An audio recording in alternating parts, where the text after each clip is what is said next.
വിശുദ്ധമായ മുഹറം ഇതാ തൊട്ടരികത്തെത്തിയിരിക്കുകയാണ്. മുഹറം മാസത്തിൻ്റെ പ്രഥമ രാത്രിയിലും പകലിലും നമ്മൾ ചെയ്യേണ്ട ഒരുപാട് നന്മകളുണ്ട്.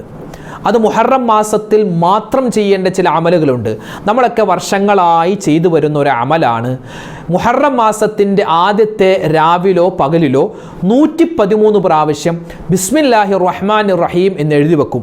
ആ ബിസ്മില്ലാഹിർ റഹ്മാനിർ റഹീം എന്ന് എഴുതുന്ന സമയത്ത് എന്തൊക്കെ കാര്യങ്ങളാണ് ശ്രദ്ധിക്കേണ്ടത്, എപ്പോഴാണത് എഴുതേണ്ടത്, എങ്ങനെയാണ് എഴുതേണ്ടത്, ഏത് മഷി കൊണ്ടാണ് എഴുതേണ്ടത്, ഏത് പേപ്പറിലാണ് എഴുതേണ്ടത്, വിശാലമായ ഒരു സംശയ നിവാരണം തന്നെയാണ് ഇന്നത്തെ ക്ലാസ്സിൽ നമ്മൾ പറയുന്നത്. ബിസ്മില്ലാഹിർ റഹ്മാനിർ റഹീം എന്ന് 113 പ്രാവശ്യം എഴുതുന്ന സമയത്ത് ഓരോ ആളുകളും ആ എഴുത്തിൻ്റെ സമയത്ത് അശ്രദ്ധമായി പോകുന്നുണ്ട്. അത് പോവാതിരിക്കാൻ ഇൻഷാ അല്ലാഹ് ഇന്നത്തെ ക്ലാസ്സിൽ നമ്മൾ എങ്ങനെ പ്രാക്ടിക്കലാക്കി നമ്മൾ കാണിച്ചു കൊടുക്കുകയാണ്. എങ്ങനെ എഴുതാമെന്ന് നമ്മളിതാ ദൃശ്യത്തിലൂടെ നിങ്ങൾക്ക് കാണിച്ചു തരുകയാണ്, എഴുതി നമ്മൾ കാണിച്ചു തരുകയാണ്. ആദ്യത്തെ അക്ഷരം ബ, 2 സീൻ, 3 മീം, 4 അലിഫ്, 5 ലാം, 6 ലാം, 7 ഹ, 8 അലിഫ്. ആ വീഡിയോ കാണുമ്പോൾ എങ്ങനെയാണ് എഴുതേണ്ടതെന്ന് കൃത്യമായി നിങ്ങൾക്ക് മനസ്സിലാകും. ചില സഹോദരിമാർ സംശയം ചോദിച്ചിരുന്നു, ഉസ്താദേ ഇത് രാത്രിയാണോ പകലാണോ എഴുതേണ്ടത്, മെൻസസ്സുകാരിയായ സ്ത്രീകൾക്ക് ഇത് എഴുതാൻ പറ്റുമോ, അതുപോലെ അയൽവാസിയായ ആളുകൾക്ക് നമ്മൾ എഴുതി കൊടുത്താൽ ശരിയാകുമോ, മുഹറം മാസത്തിൻ്റെ പ്രഥമ ദിവസത്തിൽ ഞങ്ങൾക്ക് ഇത് എഴുതാൻ പറ്റിയില്ല, മുഹറം 2-നോ 3-നോ 4-നോ ഒക്കെ എഴുതിയാൽ ശരിയാകുമോ, തുടങ്ങി നിരവധി സംശയങ്ങൾ. എല്ലാ സംശയത്തിൻ്റെയും മറുപടി ഇൻഷാ അല്ലാഹ് ഇന്നത്തെ വീഡിയോയിലുണ്ട്. തീർന്നില്ല, ഒരുപാട് പേർക്കുള്ള സംശയമാണ്, കഴിഞ്ഞ വർഷം ഞങ്ങൾ എഴുതിയ ബിസ്മി ഇപ്പോഴും ഞങ്ങളുടെ വീട്ടിലുണ്ട്, ഷോക്കേസിൽ ഇരിപ്പുണ്ട്, ഞങ്ങളുടെ പേഴ്സിലുണ്ട്, അതെന്ത് ചെയ്യും, അതുള്ളത് കൊണ്ട് ഞങ്ങൾ പുതിയത് എഴുതേണ്ട കാര്യമുണ്ടോ? നിരവധി പേര് ചോദിക്കുന്ന ഓരോരോ സംശയങ്ങളാണ്. എല്ലാ ചോദ്യങ്ങൾക്കുള്ള ഉത്തരവും ഇൻഷാ അല്ലാഹ് ഇതാ പറയാൻ പോവുകയാണ്. അപ്പോൾ ഇൻഷാ അല്ലാഹ് ഇത് കണ്ടു നോക്ക്, നിങ്ങളിത് മറ്റുള്ളവർക്ക് എത്തിച്ചു കൊടുക്ക്. ഇത് ചെയ്യേണ്ടവർ ചെയ്താൽ ഒരുപാട് ഗുണമാണ്. അസ്സലാമു അലൈക്കും വറഹ്മത്തുള്ളാഹി തആല വബറകാതുഹു. ബിസ്മില്ലാഹി വൽഹംദുലില്ലാഹ്. സ്നേഹ ബഹുമാനം നിറഞ്ഞ ഉമ്മമാരെ ഉപ്പമാരെ, അല്ലാഹു സുബ്ഹാനഹു വ തആല നമുക്കും നമ്മളോട് ബന്ധപ്പെട്ട എല്ലാവർക്കും ഈ ദുനിയാവിലും നാളെ ആഖിറത്തിലും എല്ലാവിധ സന്തോഷവും സമാധാനവും റാഹത്തും ഇസ്സത്തും ഒക്കെ നൽകി അനുഗ്രഹിക്കുമാറാവട്ടെ. നമ്മുടെ വീഡിയോകൾ കാണുന്ന ഒരുപാട് പേരുണ്ട്, നമ്മുടെ മജ്‌ലിസിൽ പങ്കെടുക്കുന്ന, നമ്മുടെ വീഡിയോകൾക്ക് താഴെ ഒരുപാട് ദുആ വസിയത്തുകൾ എഴുതുന്ന, കമൻറ്റുകൾ എഴുതുന്ന നിരവധി പേരുണ്ട്. അല്ലാഹു എല്ലാവരുടെയും എല്ലാ ഹലാലായ മുറാദുകളും ഹാസിലാക്കി കൊടുക്കട്ടെ. എല്ലാ വിഷമങ്ങളും സങ്കടങ്ങളും അല്ലാഹു മാറ്റി കൊടുക്കട്ടെ. നമ്മുടെ മനസ്സിലൊക്കെ ഒരുപാട് നീറുന്ന ഒരുപാട് ദുഃഖങ്ങളുണ്ട്, സങ്കടങ്ങളുണ്ട്, ആരോടും പറയാത്ത ഒരുപാട് പ്രയാസങ്ങളുണ്ട്. എല്ലാം അല്ലാഹ് അറിയുന്നവനാണ്. അല്ലാഹു എല്ലാം മാറ്റി എല്ലാവിധ ഖൈറും റാഹത്തും നൽകട്ടെ. ആമീൻ യാ റബ്ബൽ ആലമീൻ. ഇന്ന് പരിപാവനമായ ദുൽഹിജ്ജ മാസത്തിൻ്റെ 28ാമത്തെ ദിവസമാണ്.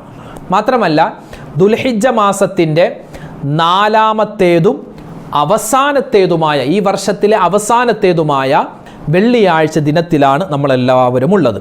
വെള്ളിയാഴ്ച ദിവസത്തിൻ്റെ ശ്രേഷ്ഠതയും മഹത്വമൊന്നും തൽക്കാലം പറയുന്നില്ല, കാരണം കഴിഞ്ഞ വെള്ളിയാഴ്ച വിശദമായി വെള്ളിയാഴ്ച ദിനത്തിൻ്റെ ശ്രേഷ്ഠത, സുന്നത്ത്, ആദാബ്, മര്യാദ എല്ലാം നമ്മൾ പറഞ്ഞിട്ടുണ്ട്. അത് നമ്മുടെ ചാനലിലുണ്ട്, കാണാത്തവരൊന്ന് കണ്ടു നോക്കുക. ഇന്ന് നമ്മൾ പറയാൻ പ്രത്യേകം ഉദ്ദേശിക്കുന്നത് നാളെ ദുൽഹിജ്ജ 29 നാളെ മഗ്‌രിബോടുകൂടി നിലാവ് കണ്ടാൽ മറ്റന്നാൾ ഞായറാഴ്ച മുഹറം 1 ഇനി നാളെ മഗ്‌രിബോടുകൂടി നിലാവ് കണ്ടില്ല എങ്കിൽ മറ്റന്നാൾ ഞായറാഴ്ച ദുൽഹിജ്ജ 30 പൂർത്തിയാക്കി തിങ്കളാഴ്ച 1 അതേതായാലും അറിയാമല്ലോ, അറിയാം. അപ്പോൾ നാളെ മഗ്‌രിബോടുകൂടി നിലാവ് കണ്ടാൽ നമ്മൾ ചെയ്യേണ്ട ചില അമലുകളുണ്ട്. അതായത് പിറ കണ്ടു എന്നറിഞ്ഞാൽ ഒരു ദുആ പറയണം, അതുപോലെ തന്നെ സൂറത്തുൽ മുൽക്ക് ഓതണം, അതുപോലെ തന്നെ മറ്റ് ചില ദിക്റുകളും സ്വലാത്തുകളും തസ്ബീഹുകളൊക്കെ ഉണ്ട്. ഇൻഷാ അല്ലാഹ് അത് നാളത്തെ വീഡിയോയിൽ വിശദമായി പറയാം. അതോടൊപ്പം തന്നെ നാളെ മഗ്‌രിബോട് കൂടി നിലാവ് കണ്ടാൽ മുഹറം മാസത്തിൻ്റെ പ്രത്യേകത, അതായത് വർഷത്തിൻ്റെ തുടക്കത്തിൽ നമ്മൾ ചെയ്യുന്ന ഒരു അമലാണ്, നമുക്ക് ഒരുപാട് മഹത്തുക്കൾ പഠിപ്പിച്ചു തന്ന ഒരു വലിയൊരു പുണ്യമുള്ള ഒരു അമലാണ്. എന്ത്? 113 പ്രാവശ്യം ബിസ്മില്ലാഹിർ റഹ്മാനിർ റഹീം എന്ന് ഒരു കടലാസിൽ, ഒരു വെള്ള പേപ്പറിൽ എഴുതി സൂക്ഷിക്കുക എന്നുള്ളത്. ഇതാര് പറഞ്ഞു? ഇതെപ്പോൾ പറഞ്ഞു? ഏത് കിതാബിലുണ്ട് എന്നൊക്കെ പല ആളുകളും സംശയം ചോദിച്ചേക്കാം. അവർക്ക് ഞാനൊന്ന് പറഞ്ഞു തരട്ടെ. വലിയ മഹാനാണ് ഇമാം ദൈറബി റഹ്മത്തുള്ളാഹി അലൈഹി. ഇമാം ദൈറബി എന്ന് പറഞ്ഞാൽ അവിടെ നിന്നും ഇവിടെ നിന്നൊക്കെ കേട്ടത് പറയുന്ന ആളല്ല, എഴുതി വെക്കുന്ന ആളല്ല. അതായത് സ്വഹീഹായ ഹദീസിൽ മഹാനവറുകൾ കണ്ടു ഉറപ്പിച്ച കാര്യങ്ങൾ ജീവിതത്തിൽ പ്രാവർത്തികമാക്കുന്ന, എഴുതി വെക്കുന്ന, മറ്റുള്ളവർക്ക് പറഞ്ഞു കൊടുക്കുന്ന വലിയ മഹാനാണ് ഇമാം ദൈറബി റഹ്മത്തുള്ളാഹി. ഇമാം ദൈറബി തൻ്റെ കിതാബാകുന്ന മുജറബാത്തിൽ പറയുന്നുണ്ട്. അതുപോലെ നിഹായത്തുൽ അമൽ എന്ന കിതാബിലും നമുക്ക് ഈ ഒരു വിഷയം കാണാം. അതുപോലെ കൻസുൻ നജാഹി വസ്സുറൂർ എന്ന കിതാബിലും നമുക്ക് ഈ ഒരു വിഷയം നമുക്ക് കാണുവാൻ പറ്റും. മഹാനായ അല്ലാമ അബ്ദുൽ ഹമീദ് ഷാഫിഈ റഹ്മത്തുള്ളാഹി അലൈഹിയും ബിസ്മി എഴുതുന്നതുമായി ബന്ധപ്പെട്ട് നമുക്ക് ഒരുപാട് വിശദീകരണങ്ങൾ, വിവരണങ്ങൾ നൽകുന്നുണ്ട്.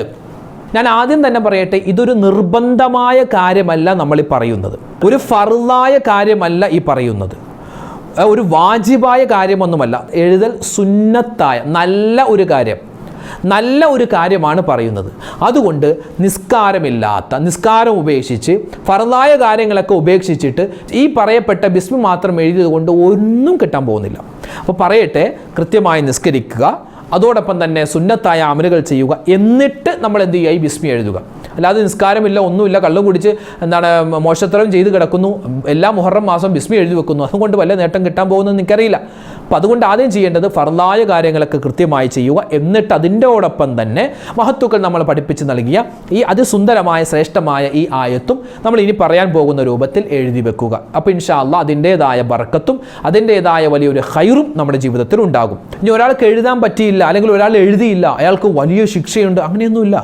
ഇത് എഴുതേണ്ടവർക്ക് എഴുതാം, എഴുതണ്ട ഞാനിതൊന്നും എഴുതൂല, ഇതൊക്കെ വെറുതെയാണ് എന്ന് പറയുന്നവർക്ക് അങ്ങോട്ട് മാറി നിൽക്കാം, അത്രേ ഉള്ളൂ.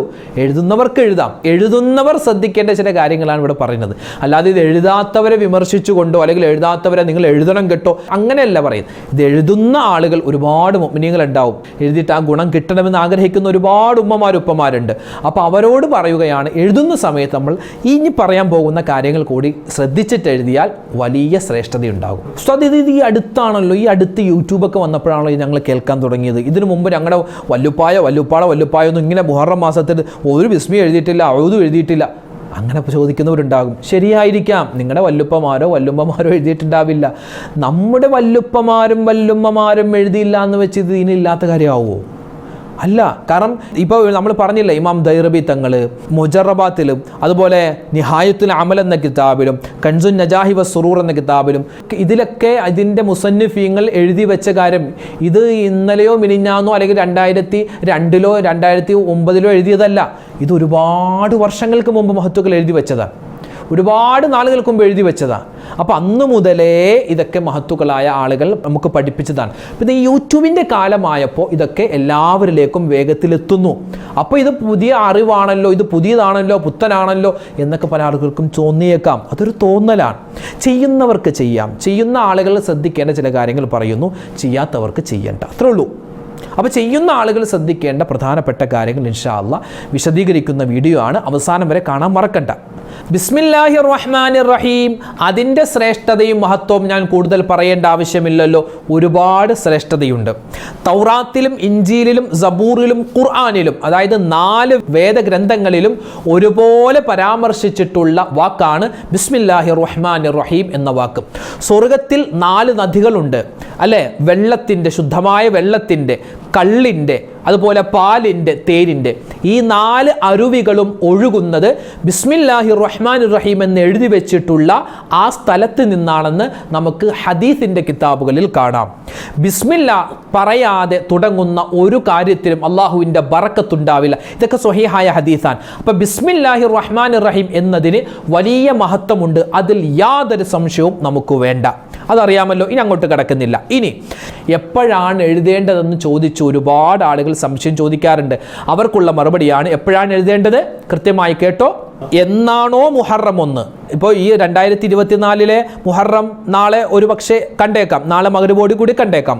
നാളെ മഗ്‌രിബോട് കൂടി കണ്ടാൽ ആ ഒരു ടൈം മുതൽ, അതായത് എന്നാണോ മുഹറം 1 പിറക്കുന്നത് ആ സമയം മുതൽ പിറ്റേന്ന് പകൽ മഗ്‌രിബിന് തൊട്ട് മുമ്പുള്ള സമയം വരെയാണ് ഈ ബിസ്മില്ലാഹിർ റഹ്മാനിർ റഹീം എഴുതേണ്ട സമയം. അതായത് നാളെ ശനിയാഴ്ച മഗ്‌രിബോടുകൂടി നിലാവ് കണ്ടാൽ ആ സമയം മുതൽ ഞായറാഴ്ച മുഹറം 1 ആയിരിക്കുമല്ലോ നിലാവ് കണ്ടാൽ, അപ്പോൾ ഞായറാഴ്ച മഗ്രിബിന് തൊട്ട് മുമ്പുള്ള സമയം വരെയാണ് നമുക്ക് ഈ ബിസ്മില്ലാഹിർ റഹ്മാനിർ റഹീം എന്ന ഈ ഒരു 113 പ്രാവശ്യം എഴുതാനുള്ള ടൈം. മഹാനായ അല്ലാമ അബ്ദുൽ ഹമീദ് ഷാഫിഈ റഹ്മത്തുള്ളാഹി അലൈഹി പറയുന്നു, മുഹറം മാസത്തിൻ്റെ ആദ്യത്തെ ദിവസം ഒരാൾ ഒരു നല്ല പേപ്പറിൽ, ഇവിടെ ഒരുപാട് സംശയം, വരയിട്ട പേപ്പറിൽ എഴുതാമോ, വരയിടാത്ത പേപ്പർ തന്നെ വേണോ എന്നൊരുപാട് പേര് ചോദിക്കും. വരയിടാത്ത പേപ്പറാണ് നല്ലത്. വരയിട്ട പേപ്പറേ ഉള്ളെങ്കിലും കുഴപ്പമൊന്നുമില്ല. വരയിടാത്ത പേപ്പറാണ് ഏറ്റവും നല്ലത്. ആ വരയിടാത്ത പേപ്പറിൽ, അതായത് പ്ലെയിൻ ആയിട്ടുള്ള വേറെ കുത്തുവരകളും ഒന്നുമില്ലാത്ത ഒരു പേപ്പർ, ആ പേപ്പറിൽ നമ്മൾ എന്ത് ചെയ്യുക, 113 പ്രാവശ്യം ബിസ്മില്ലാഹിർ റഹ്മാനിർ റഹീം എന്ന് നല്ല ആത്മാർത്ഥതയോടെ അതിൻ്റെ പവിത്രതയെല്ലാം മാനിച്ചുകൊണ്ട് നല്ല ഇഷ്ടത്തോടെ, ആർക്കോ വേണ്ടി എഴുതുന്നു അങ്ങനെയല്ല, നല്ല ഇഷ്ടത്തോടെ, പിന്നെ ഇത് എഴുതിയാൽ ഇതിൻ്റെ കൂലി എനിക്ക് കിട്ടണം, ഇതിൻ്റെ കാവൽ എനിക്കുണ്ടാവണം എന്ന് മനസ്സിൽ കരുതി നല്ല രൂപത്തിൽ എഴുതി കഴിഞ്ഞാൽ അവനിക്കും അവൻ്റെ കുടുംബത്തിലും അള്ളാഹു ബറക്കത്ത് തരുന്നതാണ്. മോശപ്പെട്ട ഭരണാധികാരികളെ തൊട്ടുള്ള കാവലുണ്ടാകും. മാത്രമല്ല ഇത് എഴുതി എവിടെയാണോ വെക്കുന്നത് അവിടെ അള്ളാഹുവിൻ്റെ മലക്കുകളുടെ സംരക്ഷണം ഉണ്ടാകുമെന്ന് മഹാനായ അല്ലാമ അബ്ദുൽ ഹമീദ് ഷാഫിഈ റഹ്മത്തുള്ളാഹി അലൈഹി പറയുകയാണ്. ഇനി ബിസ്മി എഴുതുന്ന സമയത്ത് ചില ആളുകൾ ശ്രദ്ധിക്കാതെ പോകുന്ന, എന്നാൽ ശ്രദ്ധിക്കേണ്ട ചില കാര്യങ്ങളുണ്ട്. ഒന്നാമത്തേത്, ഇത് എഴുതുമ്പോൾ ഇത് അള്ളാഹുവിൻ്റെ തൃപ്തി എനിക്കുണ്ടാവണം, ഇത് എഴുതുന്ന സമയത്ത് അള്ളാഹുവിൻ്റെ തൃപ്തി എനിക്കുണ്ടാവണം എന്ന് മനസ്സിൽ കരുതുക. ഉസ്താദ് വീഡിയോയിൽ പറഞ്ഞു അതുകൊണ്ട് എഴുതിയേക്കാം, അങ്ങനെയല്ല. ഉസ്താദ് വീഡിയോയിൽ പറഞ്ഞതുകൊണ്ടല്ല, ഉസ്താദ് ഏതായാലും പറഞ്ഞാൽ ചുമ്മാ ഒന്ന് പരീക്ഷിച്ചേക്കാം, അങ്ങനെ ഒരു പരീക്ഷണാർത്ഥം എഴുതണ്ട. നല്ല തൃപ്തിയോടെ, നല്ല മനസ്സാന്നിധ്യത്തോടു കൂടി വേണം, നല്ല നീയത്തിൽ വേണം എഴുതാൻ. പിന്നെ അത് എഴുതിയാൽ ചിലപ്പോൾ ഫലം കണ്ടേക്കുമായിരിക്കും. ഇതൊക്കെ നമ്മൾ മുമ്പത്തെ വർഷവും നമ്മൾ എഴുതിയതാണ്, പക്ഷേ ഇതൊന്നും ഫലം കണ്ടില്ല. അങ്ങനത്തെ മനസ്സോടുകൂടിയല്ല, പൂർണ്ണമായ തൃപ്തിയോടുകൂടി എഴുതണം, അങ്ങനെ എഴുതണം. പിന്നെ എഴുതുന്ന സമയത്ത് ഖിബ്ലയിലേക്ക് തിരിഞ്ഞിരുന്ന് എഴുതണം, വുളൂഓടുകൂടി, അതായത് വലിയ അശുദ്ധിയിൽ നിന്നും ചെറിയ അശുദ്ധിയിൽ നിന്നും ശുദ്ധിയായിട്ട് വേണം എഴുതാൻ. അതായത് ജനാബത്തുകാരനാണെങ്കിൽ ജനാബത്ത് കുളിക്കണം, ജനാബത്തുകാരിയാണെങ്കിൽ ജനാബത്ത് കുളിക്കണം. ഇനി വലിയ അശുദ്ധിയുള്ള അല്ലെങ്കിൽ നിസ്കാരമില്ലാത്ത ഉമ്മമാരാണെങ്കിൽ അവർ എഴുതുന്നതിനേക്കാൾ നല്ലത് ആ ശുദ്ധിയുള്ള ആ വീട്ടിൽ ആരെങ്കിലും ഉണ്ടെങ്കിൽ അവരെഴുതലായിരിക്കും ഒന്നുകൂടി ഖൈറ്. ഇനി വലിയ അശുദ്ധി നിന്നെല്ലാം ശുദ്ധിയായ ആളുകളാണെങ്കിൽ എന്ത് ചെയ്യുക, വുളു എടുത്തിട്ട് വേണം എഴുതാൻ, വുളുഓടുകൂടി ഖിബ്ലക്ക് മുന്നിട്ട് വേണം എഴുതാൻ. പിന്നെ സ്കൂൾ നോട്ട് ബുക്കിലെ പേപ്പറൊക്കെ ഒന്ന് കീറി, അതിങ്ങനെ കീറിയിട്ട് കുറച്ച് ഇങ്ങനെ കീറി അവിടെ ഇരിക്കും ഇവിടെ ഇരിക്കും, അല്ലെങ്കിൽ പിന്നെ മുകളിൽ എന്തെങ്കിലുമൊക്കെ എഴുതിയിട്ടുണ്ടാകും, ഏതായാലും ചുമ്മാ എഴുതി വെക്കാം. അങ്ങനെ ഒരു എന്താ പറയുക, ആർക്കോ വേണ്ടി എഴുതുന്ന, അങ്ങനെയല്ല. എഴുതുന്ന സമയത്ത് നല്ലൊരു പേപ്പർ, ബോണ്ട് പേപ്പറോ അല്ലെങ്കിൽ വരയിടാത്ത പേപ്പർ കിട്ടുമല്ലോ, അതുണ്ടെങ്കിൽ അതിൽ എഴുതലാണ്. ഇതൊക്കെ നിർബന്ധമായ കാര്യമൊന്നുമല്ല, നമ്മൾ ഏതായാലും എഴുതുന്നു. അപ്പോൾ ഒന്ന് സൂക്ഷിച്ചെഴുതിയാൽ അതിൻ്റെ എല്ലാ പ്രതിഫലവും നമുക്ക് കിട്ടാൻ വേണ്ടിയാണ്. അതായത് വരയോ മറ്റ് ചിത്രങ്ങളോ ഒന്നും ഇല്ലാത്ത തരത്തിലുള്ള ഒരു പേപ്പർ ആയിരിക്കണം നമുക്ക് ഏറ്റവും എഴുതാൻ നല്ലത്. പിന്നെ എഴുതുന്ന സമയത്ത് കൂട്ടിയല്ല, ഇപ്പം നമ്മൾ ഖുർആനിലൊക്കെ ഉള്ളതുപോലെ ബിസ്മില്ലാഹിർ റഹ്മാൻ റഹീം കൂട്ടിയല്ല, ഓരോ അക്ഷരവും വേർതിരിച്ചാണ് എഴുതേണ്ടത്. ഇൻഷാ അല്ലാഹ് നമുക്കത് എങ്ങനെയാണ് കൃത്യമായി എഴുതേണ്ടതിൻ്റെ രൂപം പ്രാക്ടിക്കലാക്കി ഇൻഷാ അല്ലാഹ് നമുക്ക് കാണാം കേട്ടോ. ഫത്ഹ്, കിസർ, ലൊമ്മ്, സുക്കൂൻ ഒന്നും വേണ്ട, വെറുതെ ആ അക്ഷരങ്ങൾ മാത്രം എഴുതിയാൽ മതി, അക്ഷരങ്ങൾ മാത്രം എഴുതിയാൽ മതി. ഇൻഷാ അല്ലാഹ് നമുക്കെല്ലാവർക്കും എങ്ങനെ എഴുതണമെന്ന് പ്രാക്ടിക്കലായി കണ്ട് നമുക്ക് പഠിക്കാം. ആദ്യത്തെ അക്ഷരം ബ, 2 സീൻ, 3 മീം, 4 അലിഫ്, 5 ലാം, 6 ലാം, 7 ഹ, 8 അലിഫ്, 9 ലാം, 10 റ, 11 ഹ, 12 മീം, 13 നൂൻ, 14 അലിഫ്, 15 ലാം, 16 റാ, 17 ഹാ, 18 യാ, 19 മീം. അങ്ങനെ 19 അക്ഷരങ്ങൾ, ഓരോ അക്ഷരവും വേർതിരിച്ച് എഴുതുക. ഫത്ഹ, കിസ്ർ, ലൊമ്മ് ഇടാൻ പാടില്ല, അതുപോലെ കൂട്ടി എഴുതാൻ പാടില്ല. അത് 113 പ്രാവശ്യമാണ് എഴുതേണ്ടത്. ഇപ്പോൾ സാധാരണ ഒരു പേപ്പർ എടുത്താൽ ഈ 113 പ്രാവശ്യം തുടർച്ചയായിട്ട് ഞങ്ങൾക്ക് എഴുതാൻ പറ്റിക്കും. ചിലപ്പോൾ ഞങ്ങൾ ഒരു പേപ്പറിൻ്റെ മറുപുറം ഒരു പക്ഷേ എഴുതാനെടുക്കും. ചിലപ്പോൾ ചില ആളുകൾ ഒരു പേപ്പറിൻ്റെ ഒരു ഭാഗം എഴുതി അപ്പുറം എഴുതി, ചിലപ്പോൾ രണ്ടാമത്തൊരു പേപ്പറും എടുക്കും. അങ്ങനെ പ്രശ്നമുണ്ടോ? അങ്ങനെയൊന്നും പ്രശ്നമില്ല. 1, 2, 3 പേപ്പർ എടുത്താലും അത് 113 പ്രാവശ്യം കൂടാനും പാടില്ല, കുറയാനും പാടില്ല. അതുപോലെ തന്നെ ആ പേപ്പറിൻ്റെ അപ്പുറവും എഴുതാം, ഇരുപുറവും എഴുതാം, കുഴപ്പമൊന്നുമില്ല. നമ്പർ ഇട്ട് എഴുതണോ ഉസ്താദെ? നമ്പർ ഇട്ട് എഴുതലാണ് നല്ലത്. കാരണം അത് നമുക്ക് പെട്ടെന്ന് അറിയാൻ പറ്റുമല്ലോ. 1 2 3 4 എന്ന് എഴുതിയാൽ വേഗത്തിൽ നമുക്ക് മനസ്സിലാകും. അല്ലെങ്കിൽ പിന്നെ നമ്മൾ ഒരു ഒറ്റ പേപ്പറിൽ ഇങ്ങനെ എഴുതി പിന്നെ എണ്ണി നോക്കി, അപ്പോൾ എത്രയായി? 70 പിന്നെയും ഒരു പേപ്പർ എഴുതി പിന്നെ നോക്കുമ്പോൾ 115 അപ്പോൾ നമുക്കൊരു വസ്വാസം ഉണ്ടാകും. അതുകൊണ്ട് നമ്പർ ഇട്ട് എഴുതലാണ് ഏറ്റവും ഹൈർ. ഞങ്ങൾ എഴുതിയപ്പോൾ കൂട്ടി എഴുതിപ്പോയി ഉസ്താദെ, അതുകൊണ്ട് എന്തെങ്കിലും പ്രശ്നമുണ്ടോ? കൂട്ടി എഴുതലല്ല നമുക്കിവിടെ വേണ്ടത്. നമുക്ക് ഓരോന്നിനും ഓരോ രൂപമാണല്ലോ. ഇവിടെ എഴുതേണ്ടത് ഓരോ അക്ഷരവും ഇടവിട്ട് ഓരോ അക്ഷരം വ്യക്തമായി എടുത്താണ് എഴുതേണ്ടത്. ഫത്തഹും കിസ്റൊന്നും ഇടാതെയാണ് എഴുതേണ്ടത്. അതുകൊണ്ടാണ് എഴുതുമ്പോൾ പ്രത്യേകം നമ്മൾ മനസ്സിൽ നല്ല നിയ്യത്തോടു കൂടി അശ്രദ്ധയൊന്നും വരാതെ എഴുതണമെന്ന് പറയാനുള്ള കാരണം. ഇനി അങ്ങനെ കൂട്ടി എഴുതിപ്പോയെന്ന് പറഞ്ഞ് വേറെ പ്രശ്നമൊന്നും വരാനില്ല. നമ്മൾ അത് എണ്ണത്തിൽ കൂട്ടാതെ, ഇപ്പോൾ ഒരു പ്രാവശ്യം, ഇപ്പോൾ 100ാമത്തെ പ്രാവശ്യം നമ്മൾ എഴുതിയപ്പോൾ അറിയാതെ കൂട്ടി എഴുതിപ്പോയി, ബിസ്മില്ലാഹിർ റഹ്മാനിർ റഹീം കൂട്ടി എഴുതിപ്പോയി. നമ്മൾ എന്ത് ചെയ്യുക? അത് നമ്മൾ എണ്ണത്തിൽ കൂട്ടാതെ, അതവിടെ കിടന്നോട്ടെ, എണ്ണത്തിൽ കൂട്ടാതെ പിന്നെ ബാക്കി എഴുതുമ്പോൾ നമ്മൾ ആദ്യം എഴുതിയതുപോലെ ഓരോ അക്ഷരം ഇടവിട്ട് എഴുതാൻ ശ്രദ്ധിക്കുക. എഴുതുന്നതിൻ്റെ ഇടയിൽ ഫത്തഹും കിസ്റും വിട്ടുപോയി ഉസ്താദെ, എന്ത് ചെയ്യും? അങ്ങനെ ഫത്തഹും കിസ്റും ഇടാൻ പാടില്ലെന്നാണ്. ഇനി അറിയാതെ ഇട്ടുപോയാൽ കുഴപ്പമില്ല. പിന്നെ ഫത്തഹും കിസ്റും അധികരിച്ചാൽ നമ്മൾ നേരത്തെ പറഞ്ഞതുപോലെ അത് അവിടെ കിടന്നോട്ടെ, ആ ബിസ്മിയോടെ കിടന്നോട്ടെ. അത് നമ്മൾ എണ്ണത്തിൽ കൂട്ടാതെ ബാക്കി നമ്മൾ ഫത്തഹും കിസ്റും ഒന്നും ഇടാത്തത് നമ്മൾ എണ്ണി 113 ആക്കാൻ ശ്രമിക്കുക. എഴുതുന്നതിൻ്റെ ഇടയിൽ ഉസ്താദെ വുളൂ മുറിഞ്ഞു പോയി, അപ്പോൾ എന്ത് ചെയ്യണം? ബാക്കി അങ്ങോട്ട് എഴുതാമോ? നമ്മൾ വുളൂ പോയെങ്കിൽ അവിടെ എഴുത്തി നിർത്തുക, പോയി വുളൂ എടുക്കുക, വരിക, ബാക്കി എഴുതുക. പിന്നെ അതുപോലെ തന്നെ ബാ നൂന് അല്ലെ, ബാ എഴുതുമ്പോൾ അടിയിൽ നമ്മൾ ചെറിയൊരു പുള്ളിയിടും, നൂൻ എഴുതുമ്പോൾ മുകളിൽ ഒരു പുള്ളിയിടും. ചില കിതാബുകളിൽ ബാഇൻ്റെ താഴെ കുത്ത് ഇടാതിരിക്കലാണ് നല്ലത് എന്ന് കാണാം. അതുപോലെ നൂൻ എഴുതുമ്പോൾ മുകളിൽ കുത്തിടാതിരിക്കലാണ് നല്ലത് എന്ന് കാണാം. എന്നാൽ മുജറബാത്ത് എന്ന കിതാബിൽ മഹത്തുക്കൾ പറയുന്നത് ബാ എഴുതുമ്പോൾ അടിയിൽ പുള്ളി ഇടലാണ് നല്ലത്. അപ്പോൾ നമുക്ക് ഏത് രൂപത്തിലും എഴുതാം. ഏറ്റവും നല്ലത് ബാ എഴുതുമ്പോൾ അടിയിൽ പുള്ളി ഇട്ടുകൊണ്ട് തന്നെയാണ് എഴുതേണ്ടത്. ഇമാം ദൈറബി തങ്ങളുടെ അഭിപ്രായം, അതായത് പുള്ളി ഇട്ട് എഴുതണമെന്നാണ്. പിന്നെ തുഹ്ഫയുടെ ഹാഷിയയിൽ ഇടാൻ പാടില്ല എന്നും നമുക്ക് കാണാൻ പറ്റും. ഏത് നമുക്ക് എടുത്താലും കുഴപ്പമില്ല, പുള്ളി ഇട്ട് തന്നെ എടുക്കലാണ് നല്ലത്. പിന്നെ നമ്മൾ ആ എഴുതുന്ന പേപ്പർ ഒരിക്കലും എന്താ പറയുക, ഒരു അനാദരവോടുകൂടി പെരുമാറരുത്, അതിങ്ങനെ ചുരുട്ടി കൂട്ടി അങ്ങനെയൊന്നുമല്ല.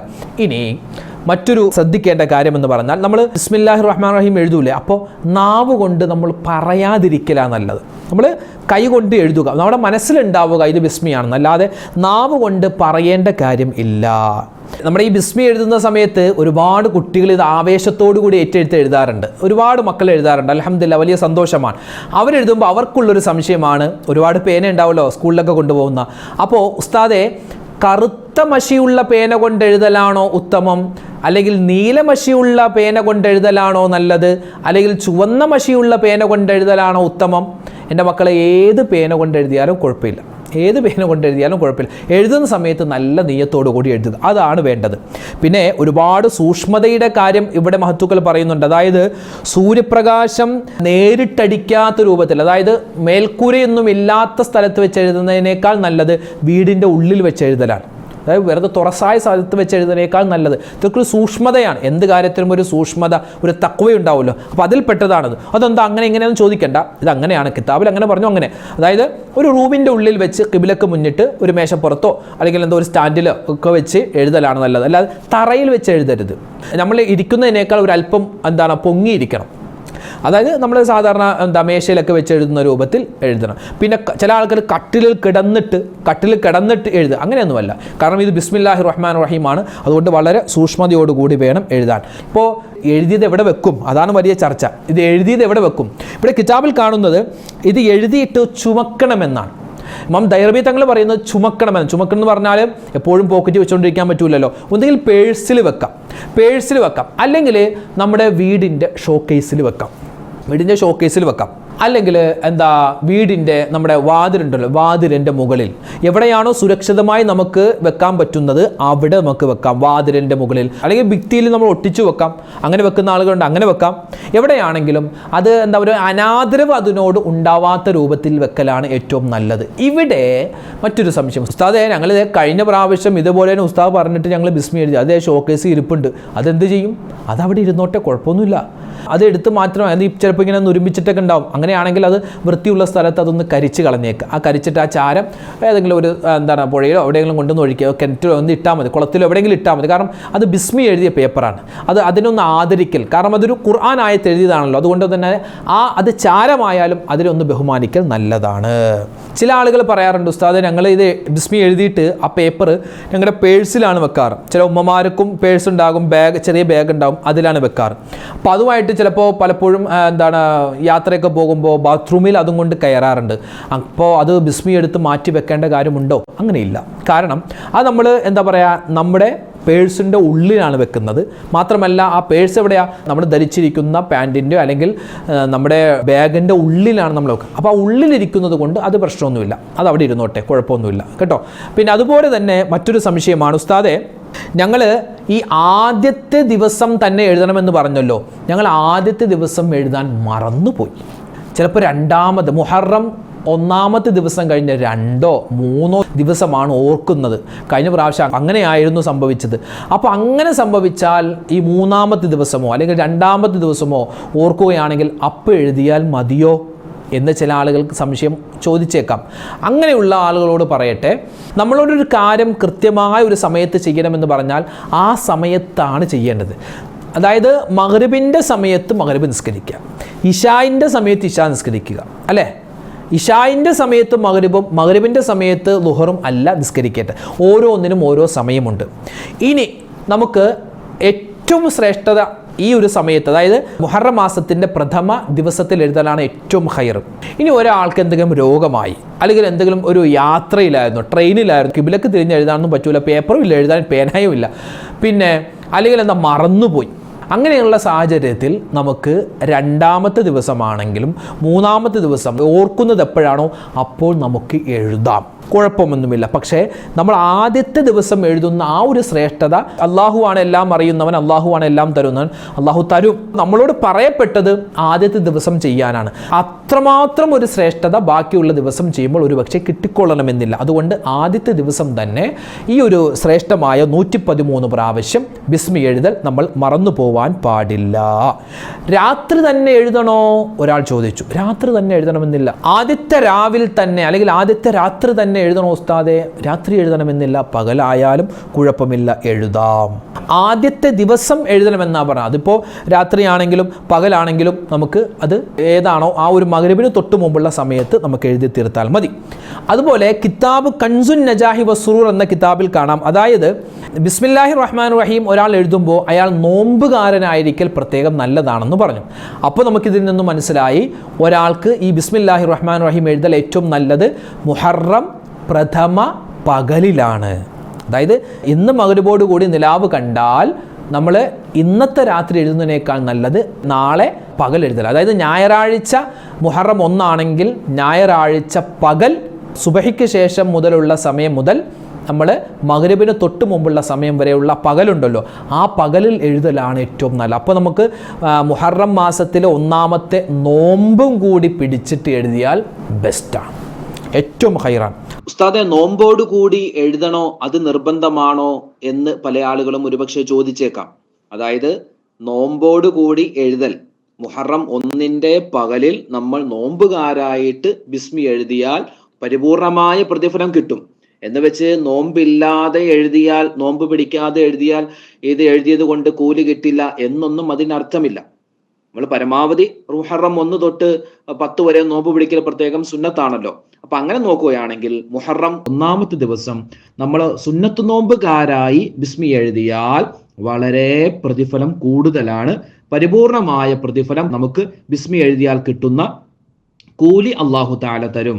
ഇനി നോമ്പില്ലാതെ എഴുതിയാലും കുഴപ്പമില്ല കേട്ടോ, നോമ്പില്ലാതെ നമുക്ക് ബിസ്മി എഴുതാം. നോമ്പോട് കൂടി എഴുതിയാൽ പരിപൂർണമായ കൂലി ഉണ്ടാകും എന്ന് മാത്രമേ ഉള്ളൂ. ഇനി പകൽ പറ്റൂല, പകൽ എന്തെങ്കിലും കല്യാണം എന്തെങ്കിലും കാര്യങ്ങളൊക്കെ ഉണ്ടെങ്കിൽ എന്ത് ചെയ്യാം, നമുക്ക് തലേന്ന് രാത്രി തന്നെ എഴുതാം, കുഴപ്പമൊന്നുമില്ല. ചിലർ ചോദിക്കും, ഉസ്താദെ ഞങ്ങളുടെ വീട്ടിൽ 10 പേരുണ്ട്, 10 പേരും ഞങ്ങൾ ബിസ്മില്ലാഹിർ റഹ്മാൻ റഹീം എഴുതണോ 113 പ്രാവശ്യം? ഒരു കുടുംബത്തിൽ എല്ലാവരും എഴുതണോ? 10 പേർക്കും എഴുതാൻ പറ്റുമെങ്കിൽ എഴുതാം, എല്ലാവരും എഴുതാൻ അറിയാവുന്ന ആളുകളല്ലേ, എഴുതുന്നവർക്ക് എഴുതാം, എഴുതിയാൽ ആ ഒരു പ്രതിഫലം എഴുതിയ ആളുകൾക്ക് എല്ലാവർക്കും കിട്ടും. ഇനി എഴുതാൻ മറ്റുള്ളവർക്ക് പ്രയാസമാണ്, ഒരാൾ രോഗിയാണ്, അല്ലെങ്കിൽ ഒരാൾക്ക് എഴുതാൻ അറിയില്ല, ഒരാൾക്ക് ജോലിക്ക് പോയി, അങ്ങനെയൊക്കെ ബുദ്ധിമുട്ടാണെങ്കിൽ ഒരാൾ എഴുതിയാലും മതി. പക്ഷെ 10 പേര് എഴുതൽ ഏറ്റവും ഹൈറാണ്. ഒരു വീട്ടിൽ 10 പേരുണ്ടെങ്കിൽ 10 പേര് എഴുതലാണ് ഏറ്റവും നല്ലത്.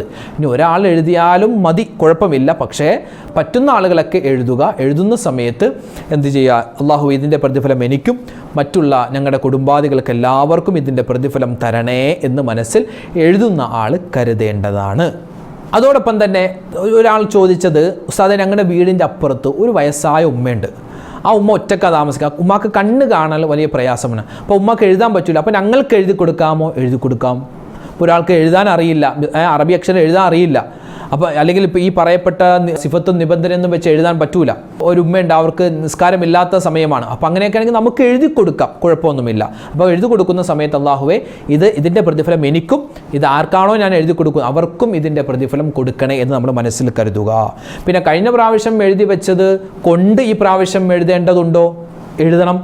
കഴിഞ്ഞ റമദാന് നമ്മൾ നോമ്പ് പിടിച്ചു, ഇനി റമദാൻ വരുമ്പോൾ നമ്മൾ നോമ്പ് പിടിക്കൂലേ? അപ്പോൾ അതുകൊണ്ട് മുഹറം വന്നപ്പോൾ നമ്മൾ എഴുതുന്നു, ഇനി അടുത്ത മുഹറം വന്നാലും നമ്മൾ എഴുതും. അപ്പോൾ കഴിഞ്ഞ പ്രാവശ്യം എഴുതിയെന്ന് വെച്ച് ഈ വർഷം നമ്മൾ എഴുതാതിരിക്കേണ്ട, എഴുതലാണ് നല്ലത്. ഒരു സഹോദരി ചോദിച്ചിരുന്നു, ഉസ്താദേ ഞാൻ മുഹറത്തിൻ്റെ പ്രഥമ ദിവസം, ആദ്യത്തെ ദിവസം എൻ്റെ സ്വന്തം വീട്ടിലായിരുന്നു, അപ്പോൾ ഞാൻ അവിടെ വെച്ച് എഴുതിയിട്ടുണ്ട്, ഇനി ഞാൻ എൻ്റെ ഭർത്താവിൻ്റെ വീട്ടിൽ പോയാൽ അവിടെയും എഴുതി വെക്കണോ? എഴുതി വെച്ചാൽ പ്രതിഫലം കിട്ടും. ഇനിയിപ്പോൾ സ്വന്തം വീട്ടിൽ നമ്മൾ എഴുതുന്ന സമയത്ത് നമുക്ക് 2 പേപ്പറിൽ എഴുതിക്കോ, ഒന്ന് നമ്മുടെ ഭർത്താവിൻ്റെ വീട്ടിൽ വെക്കാൻ വേണ്ടി ഒരെണ്ണം എഴുതിക്കോ, അല്ലെങ്കിൽ നമുക്ക് എന്ത് ചെയ്യാം, നമ്മുടെ വീട്ടിൽ വെച്ച് നമ്മൾ ഒന്ന് എഴുതി, ഇനി ഭർത്താവിൻ്റെ വീട്ടിൽ പോയിട്ട് എഴുതിയാലും നമുക്ക് കൂലിയുണ്ട്, കാരണം ബിസ്മില്ലാഹിർ റഹ്മാൻ റഹീമാണ് എഴുതുന്നത്, അതുകൊണ്ട് പ്രതിഫലം കിട്ടും. പിന്നെ പ്രഥമ ദിവസത്തിൽ എഴുതുന്നതിൻ്റെ കൂലി കിട്ടണമെങ്കിൽ നമ്മുടെ സ്വന്തം വീട്ടിൽ വെച്ച് എഴുതുമ്പോൾ 2 പേപ്പറിൽ എഴുതിക്കോ, ഒന്ന് നമ്മുടെ സ്വന്തം വീട്ടിൽ വെക്കാനും 2 ഭർത്താവിൻ്റെ വീട്ടിൽ വെക്കാനും. അപ്പോൾ അതുകൊണ്ട് ഭർത്താവിൻ്റെ വീട്ടിലേക്കും കൂടി എഴുതാം, കുഴപ്പമില്ല. ചില ആളുകൾ ചോദിക്കും, ഉസ്താദേ എന്തിനാണ് ഈ 113 പ്രാവശ്യം, ബിസ്മില്ലാഹിർ റഹ്മാൻ റഹീം അല്ലേ, അതുകൊണ്ടൊരു 333 പ്രാവശ്യം എഴുതിയാൽ എന്താ കുഴപ്പം? അങ്ങനെ 333 പ്രാവശ്യം എഴുതണ്ട. കാരണം ഇവിടെ നമുക്ക് കിതാബിൽ പറഞ്ഞത് 113 പ്രാവശ്യമാണ്. നിസ്കാരത്തിന് ശേഷം നമ്മൾ പറയുന്ന സുബ്ഹാനല്ലാഹ് അൽഹംദുലില്ലാഹ് അല്ലാഹു അക്ബർ അത് എത്ര പ്രാവശ്യമാണ്? 3 അല്ല 33 പ്രാവശ്യമാണ്. അത് കഴിഞ്ഞ് ലാ ഇലാഹ ഇല്ലല്ലാഹ് ദിക്ർ 10 പ്രാവശ്യം. അപ്പോൾ ഓരോന്നിനും ഓരോ എണ്ണമുണ്ട്. അപ്പോൾ ആ എണ്ണം അനുസരിച്ച് നമുക്ക് ചെയ്യലാണ് നല്ലത്. അതുകൊണ്ട് 113 പ്രാവശ്യം വെച്ച് തന്നെ എഴുതിയാൽ മതിയാകുന്നതാണ്.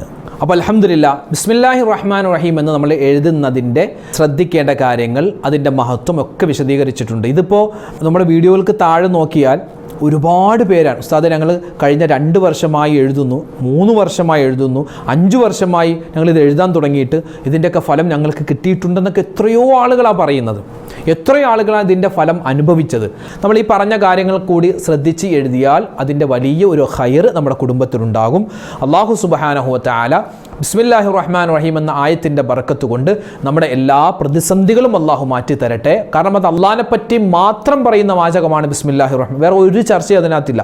അപ്പോൾ അള്ളാഹ്ക്ക് ഏറ്റവും കൂടുതൽ ഇഷ്ടമുള്ള വാക്കാണ്, അതാണ് നമ്മൾ എഴുതുന്നത്. അള്ളാഹുവെ നിൻ്റെ റഹ്മാൻ എന്ന സിഫത്ത് കൊണ്ട്, റഹീം എന്ന സിഫത്ത് കൊണ്ട് ഞങ്ങൾക്കെല്ലാവർക്കും നീ കരുണ ചെയ്യണേ അല്ലാ, ഞങ്ങൾക്കെല്ലാവരുടെയും പ്രശ്നങ്ങൾ നീ മാറ്റിത്തരണേ അല്ലാ. അള്ളാഹുവെ ഈ മുഹറം മാസം ഞങ്ങൾക്ക് അനുകൂലമാക്കണേ റഹ്മാനെ. അള്ളാഹുവെ പടച്ചവനെ ഈ വർഷം ഞങ്ങൾക്ക് എന്തെല്ലാം ആപത്ത് മുസീബത്തുണ്ടോ എല്ലാം ഞങ്ങൾ എഴുതുന്ന ഈ ബിസ്മി കൊണ്ട് ഞങ്ങൾക്കെല്ലാം നീ തട്ടിമാറ്റി എല്ലാവിധ സലാമത്തും തരണേ അല്ലാ. നിരവധി പേര് ഞങ്ങളോട് ദുആ കൊണ്ട് വസിയത്ത് പറഞ്ഞിട്ടുണ്ട്. പ്രത്യേകിച്ച് വീഡിയോകൾക്ക് താഴെ കമൻ്റ് എഴുതുന്ന നിരവധി ഉമ്മമാർ ഉപ്പമാർ എല്ലാവരുടെയും എല്ലാ രോഗങ്ങളും ശിഫയാക്കി കൊടുക്കണേ അല്ലാ. ഹലാലായ മുറാദ് നീ ഹാസിലാക്കണേ അല്ലാ. ആമീൻ യാ റബ്ബൽ ആലമീൻ. അസ്സലാമു അലൈക്കും വറഹ്മത്തുള്ളാഹി വബറകാതുഹു.